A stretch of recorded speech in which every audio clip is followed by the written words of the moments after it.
This video brought to you by Trip C Productions. Stage and microphone for Dana Larsen. Give him a big... Hey everybody, I hope you can hear me. Let me just adjust my joint of my microphone. So it's an honor to be here at this historic occasion. And don't ever forget that what we're doing is so very important and very historic, and that the work that we're doing to change these laws is something that is going to be remembered for a long time. And that this is a battle that has been going on for a long time, longer than any of us here have been alive. You know, I've been working on this crusade for over 2 decades, and these laws have been in place for about 100 years across Canada and around the world. But we are on the cusp of great change, and we are going to be able to see this historic moment when these laws change in Canada and around the world so very, very soon. And we're in the middle of that happening now, and I want you to think about how important that is and what these things are going to be, because if you're here in this room, it's because you know how wonderful marijuana is, and you know the incredible benefits of this plant. I mean, it is, if marijuana just made me feel good and get a little high, that in itself would be enough for me to want it to be legal. But finding out the same plant has such incredible medicinal benefits and is able to help so many people just by smoking a little bit of this burning plant or eating a little bit of it, and finding out how this plant can give us clothes and give us food and give us fuel and can have so many wonderful benefits out of this same plant, it's really quite a miracle. And we've been missing out for so long. You know, we all know how much this plant has helped us, but there's so many people out there who are afraid to use marijuana and who are suffering because they're either too afraid or they don't have access to the benefits this plant can give them. Even in Canada, where marijuana is so widespread and so plentiful, there's still millions of people who could be benefiting from the use of this simple plant who don't have it because they're afraid or they're ignorant or they just don't know where to find it. And we're going to see that change, and we are seeing it change. Thousands and thousands of people who never had access to this plant before are now able to go to a dispensary or order them in the mail from one of these LPs, or better yet, grow it themselves and then fully come to understand the benefits of this plant, getting to know it as it goes from a seed to a bud and all the wonderful things that happen in between.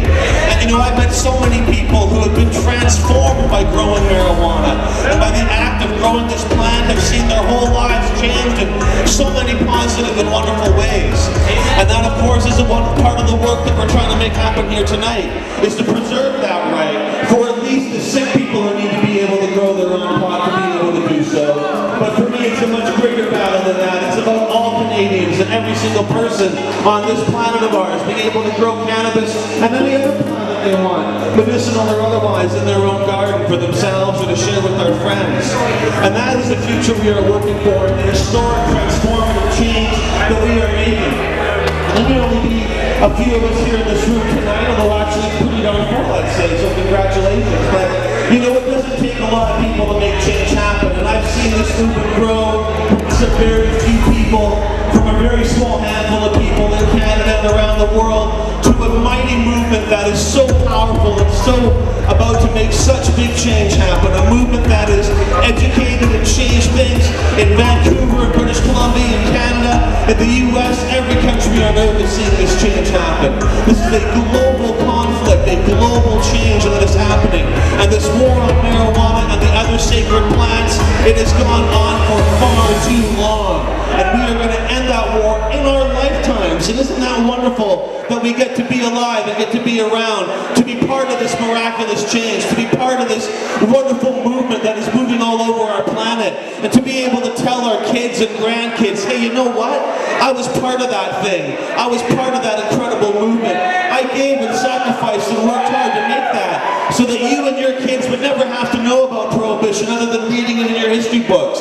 You never have to know what it is to be afraid to tell somebody what plants you're growing in your garden, or afraid to be open about what herbal medicine that you choose to use. That is the future that I want to see, and that's why I've been working in this movement for so long, and that is why I think each and every one of you is here today. Because you love marijuana and the benefits this plant has brought to you. And I want to make sure that everybody out there who wants to enjoy marijuana marijuana, who needs marijuana medicinally or spiritually, who needs access to this plant has it. And I've devoted my life and my efforts to making that change happen. And you can do it too. And you can do a little bit more than you've been doing, whatever it is. Let's make this happen sooner. Let's not miss this opportunity and leave this for our future generations to deal with. Let's make sure we get over the top, because although we're closer than ever, we still have a lot of work to do ahead of us.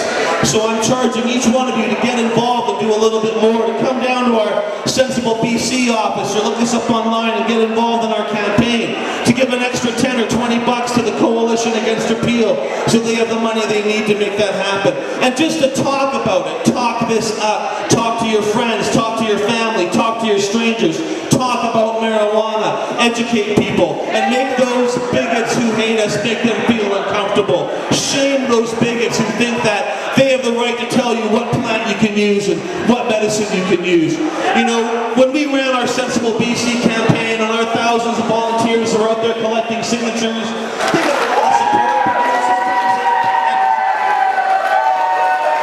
Absolutely. And thanks to all of you for being here and being part of that revolution and making it happen. Because together we are making history, and that will last far longer than any of us will. Thank you so very much. Thank you.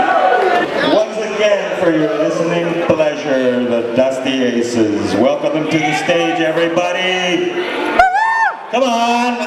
There's more people in here. You can make more noise than that. Come on. Yeah. Smoking said right behind you, dude. That's so fantastic. Cigarettes. That's metal. This is not cigarettes.